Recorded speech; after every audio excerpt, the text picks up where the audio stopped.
হয়, মই বৰ্তমান উপস্থিত আছোঁ নুমলীগড় কাষৰ যি দৈঙৰ যি পেট্ৰল পাম্প আছে তাত মই উপস্থিত হৈছোঁ আৰু পোনে পোনে মই কিছু দৃশ্য দেখাবৰ বাবে অনুৰোধ কৰিম যে পেট্ৰল ডিজেলৰ যি মূল্য এই মূল্য বৃদ্ধি হোৱাৰ ফলত জনসাধাৰণ আচলতে কেনেধৰণৰ অসুবিধা হৈছে এই কথাসমূহ মই জানিবলৈ চেষ্টা কৰিম। প্ৰথমে মই জানিবলৈ চেষ্টা কৰিম যে আজি পেট্ৰলৰ মূল্য কিমান? 99.84 পইচা। ডিজেলৰ দাম 85 পইচা।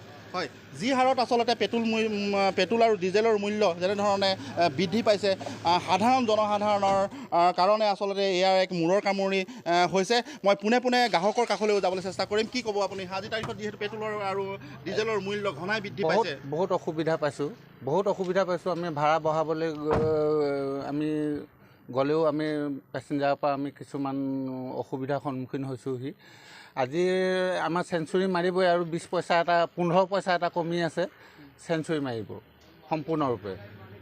হয়, আচলতে ক'ব লাগিব যে জনসাধাৰণৰ এই ক্ষেত্ৰত যথেষ্ট পেট্ৰল আৰু ডিজেলৰ মূল্য যি হাৰত বৃদ্ধি পাইছে জনসাধাৰণৰ যথেষ্ট অসুবিধা হৈছে। আৰু এজন আছে, মই তেখেতৰ পৰা জানিব বিচাৰিম, কি ক'ব? নাই, সাধাৰণ মানুহৰ কাৰণে চলিবলৈ বহুত অসুবিধা হৈছে। তেলৰ যি ধৰণে মূল্য বৃদ্ধি বাঢ়িছে তেনেকুৱা হ'লে আমাৰ সাধাৰণ মানুহৰ কাৰণে দিগদাৰ হৈ যাব। গোটেই মাধমাৰখন আমাৰ সাধাৰণ মানুহৰ মূৰত পৰিছে। তেনেকৈ আজি 100 টকা হ'বলৈ হ'ল। তেলৰ মূল্য বৃদ্ধি বাঢ়িয়ে আছে। প্ৰত্যেক বস্তুৱে তেলৰ ওপৰতে ডিপেণ্ড কৰে। প্ৰত্যেক বস্তুৰ দাম বাঢ়িছে এতিয়া। চৰকাৰে কি ক'ব আপুনি? চৰকাৰে এইখন আমাৰ সাধাৰণ মানুহৰ পকেটৰ পইচা উলিওৱা ধান্দা এইবিলাক। যিমান কষ্ট কৰা পইচা হ'লেও কাঢ়ি নিয়া চৰকাৰ। পোনে পোনে মই আৰু এজনৰ গ্ৰাহকৰ আচলতে কাষলৈ যাবলৈ চেষ্টা কৰিম যে এখেতসকলে কি ক'ব যিহেতু পেট্ৰল আৰু ডিজেলৰ মূল্য যেনেধৰণে বৃদ্ধি হৈছে এই ক্ষেত্ৰত আপুনি কি ক'ব? পেট্ৰল আৰু ডিজেলৰ মূল্য বুলিয়ে নহয়, গেছৰ দাম বাঢ়ি গৈছে। 1 তাৰিখৰ পৰা আকৌ লাইটৰ বিল বাঢ়িব। আপোনাৰ অত্যাৱশ্যকীয় যিবোৰ ঔষধ, যিবোৰ জীৱনী শক্তি, ঔষধ নাখালে মানুহ জীয়াই থাকিব নোৱাৰে, ঔষধৰ দাম বাঢ়িব। গতিকে চৰকাৰখনে চিন্তা কৰি চাব লাগে সাধাৰণ শ্ৰেণীৰ মানুহৰ কথা। আমাৰ নিচিনা সাধাৰণ শ্ৰেণীৰ মানুহেতো ভোট দি তেওঁলোকক জিকাই দিয়া হৈছে। এখন গণতন্ত্ৰ কি থাকিলে আৰু তেতিয়াহ'লে? কিবা অনুৰোধ জনাব নেকি চৰকাৰখনক? চৰকাৰে অকণমান মূল্যবৃদ্ধিটো নিয়ন্ত্ৰণ কৰিবলৈ চেষ্টা কৰিলে ভাল হয় আৰু নহ'লে সাধাৰণ শ্ৰেণীৰ মানুহৰ বিৰাট বিপদ আহি পৰিছেতো।